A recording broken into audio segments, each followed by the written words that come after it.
And no, despite the insistence of YouTube slop, Fever coach Stephanie White is not a sleeper agent for the WNBA's old guard activated to cage Clark's most exciting qualities. White is, however, a ball knower who had a front row seat to Clark's Iowa wizardry as a broadcaster and realizes that sometimes the best way to get her the ball at the end of the possession is to have her give it up in the beginning. A WNBA analyst just went on national television and aimed what felt like a direct shot at Caitlin Clark. Almost at the same time, a major sports outlet declared open season on independent basketball creators, brushing them off as YouTube slop. What followed was even more striking. In an attempt to defend Stephanie White, they ended up attacking the most talked-about player in the game, and it completely backfired. The reaction was so loud, so calculated, it unintentionally exposed the very thing they were trying to protect. A coaching narrative that suddenly doesn't look as solid as advertised. You are watching WNBA Pro, and today we wear the YouTube slop label as a badge of honor. We're breaking down the lazy takes coming out of ESPN. We're digging into the synergy numbers the Ringer leaned on to shut down criticism. And we're exposing the contradictions that suggest the basketball establishment might be seriously out of sync with what's actually happening on the court. Welcome to the pushback that lets get Clark at Iowa and think to yourself, you know what I'm going to do? I'm going to do the exact opposite of that. If I'm going to take Caitlin Clark off ball, you know what I'm going to do with her while she's off ball? Nothing. I'm going to do nothing with her. I'm not going to implement an offensive system so when she does play off ball. The past 3 weeks, independent creators and serious basketball fans have been sounding the alarm about what's happening off the ball in Indiana. It's been impossible to ignore. When Caitlin Clark gives up the basketball in Stephanie White's system, she often ends up parked in the corner, reduced to a stationary decoy instead of being used in motion where she thrives. As criticism started to build, the WNBA media ecosystem responded fast. Instead of engaging with the concerns, they leaned on their access journalists to shut the conversation down. That's when Sirat Sohi at The Ringer published a piece aimed squarely at the critics, framing independent voices as nothing more than YouTube slop. But the irony is hard to miss.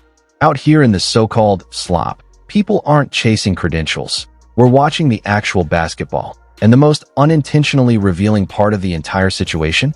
The very article meant to defend the system may have done the opposite. Because buried inside the data they presented is a contradiction so obvious, it raises even more questions about how the offense is being run, and whether the system is actually helping or quietly exposing its own flaws. In this piece, and the difference is pretty stark. Clark play type percentage per synergy.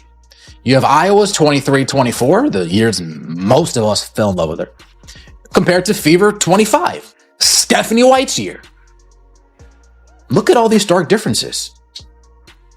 Pick and roll ball handler, less in Iowa, but more with the Fever. Isolation, less in Iowa. The Ringer even published a synergy graphic meant to settle the debate once and for all.